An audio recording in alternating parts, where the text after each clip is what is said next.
This is a story of Paul, son number 3 for Mom and Dad. Having 2 sons already, Mom and Dad hoped for a little girl. But when they looked into the big brown eyes of their handsome curly-headed little fellow, they knew one more boy was just right for them. There's lots of things to remember about Paul. From just a very early age, I wasn't around at the time, but so the rumor goes, he was curious about life.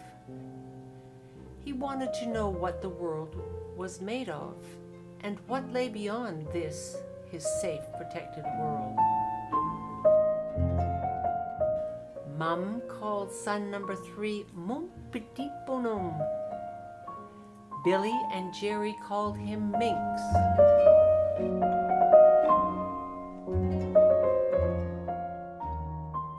But I called him Big Brother, for he was the apple of my eye, and I loved him so.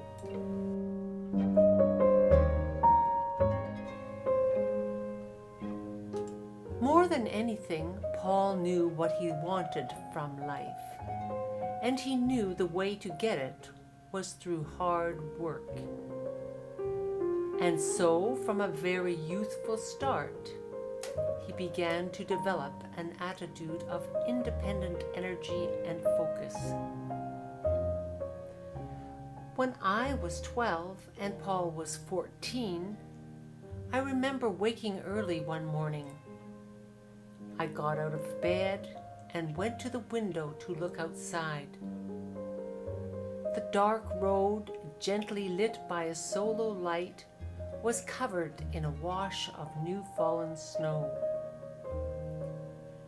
As I looked more carefully, I saw a fine line of freshly made footprints.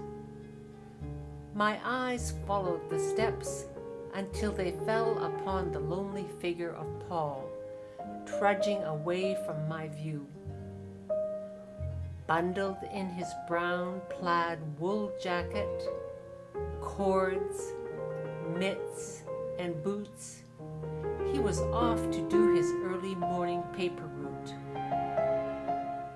Independently, no matter what the weather, Paul got up before the whole family to do the route. Such a driven young guy. Paul had many dreams, and the paper route couldn't fund them all. So he took up caddying to further line his pockets. Every Saturday, after a day out on the golf course, Paul came home with a 6-pack of pop, or a box of Smarties, the latest craze in the candy at that time. Sometimes he would share them with me. As a kid, Paul, with his good looks and charm, was well liked and had many friends.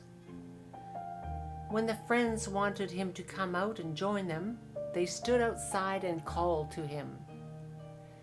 Usually this wasn't too bad, except during Lent, when Dad decided that the family that prays together stays together.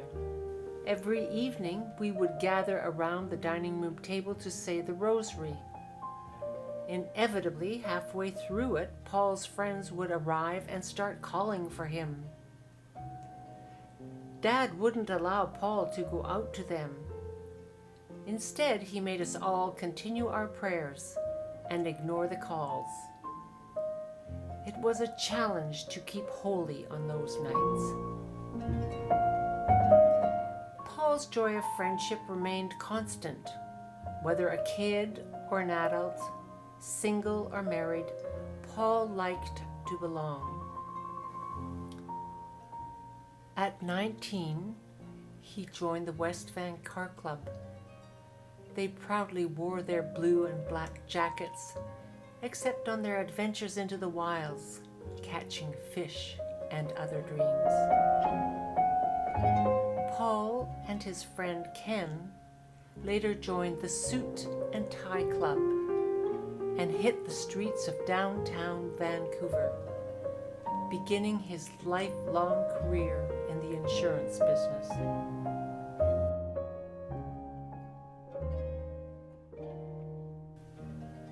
At that time, Paul got serious about his current heartthrob, Barb, and decided to make an independent life beyond the family. From son, brother, friend, Paul took on new roles.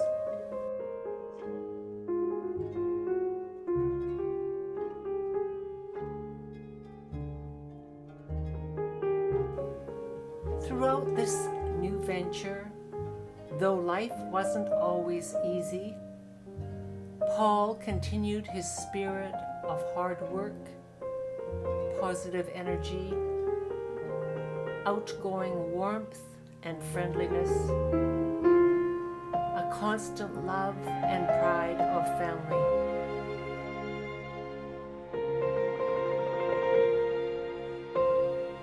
To me, Paul, a seeker of adventure and lover of life, is forever young.